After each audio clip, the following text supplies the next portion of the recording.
పేతురు మీరు మారు మనసు పొంది ఏం చేయాలట? మారు మనసు. ఇప్పుడు చూడండి, మనం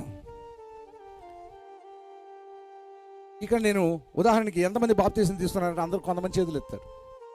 మరి ఆ రోజు మారు మనసు పొందే కదా బాప్తీసం తీసుకుంది. ఈరోజు మురికి మనసు ఉందా? బాప్తీసం తీసుకుంటే పరిశుద్ధమైన జీవితం ఉండాలి కదా, పవిత్రమైన జీవితం ఉండాలి కదా, పాపం నీళ్ళు ఉండకూడదు కదా, శాపక్రియలు నీళ్ళు ఉండకూడదు కదా. మరి ఎందుకు వచ్చాయి? ఎప్పుడు వచ్చాయి? వస్తే అవి ఇంకా ఎందుకు నీ జీవితంలో ఉన్నాయి?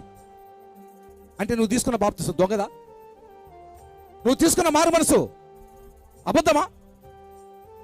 కానీ పేతురు అక్కడ అన్నాడు, మీరు మారు మనసు పొంది పాప క్షమాపణ నిమిత్తమై ప్రతివాడును యేసుక్రీస్తు నామమున బాప్తిస్మము పొందుడి అని చెప్పి అక్కడ ప్రకటిస్తున్నాడు.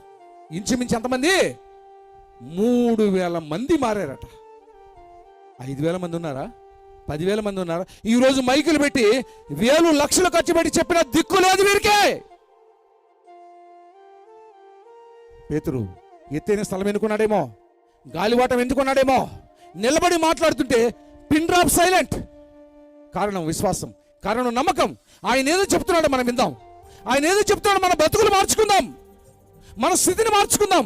ఆశతో వెళ్ళారండి. అక్కడికి వెళ్ళిన అంతమందిలో 3000 మంది అక్కడ ఏం చేస్తున్నారు? అక్కడ బాప్తిస్మం పొందుతున్నారు, మారు మనసు పొందుతున్నారు. ఎన్నాళ్ళు మారు మనసు లేకుండా పొందిన మారు మనసే పాపము మారు మనసుగా దాన్ని మార్చుకుని ఇంకా పాపిస్తే బ్రతుకులు ఇంకెంతకాలం బ్రతుకుతావు? ఇంకెంతకాలం అలాగనే జీవిస్తావు? ఈరోజైనా రక్షణ గురించి ఆలోచించేవా? ఈరోజైనా ఆ జీవితం కాదుగా, ఇక నుంచైనా క్రీస్తు కోసం నేను జీవించాలి, నా సంఘంలో నిక్కచ్చిగా నేను నిలబడాలి, నన్ను చూసి మరొకరు మారాలి, వారిని చూసి ఇంకొకరు మారాలి, నా సంఘం అంతా పరిశుద్ధంగా జీవించాలి, పరిశుద్ధాత్మ దేవునికి నిలయమై ఉండాలి నా కుటుంబం, నా సంఘము పరిశుద్ధాత్మ దేవుని యొక్క సన్నిధిని ఉండాలని ఈరోజు నీకు ఆశ లేదా?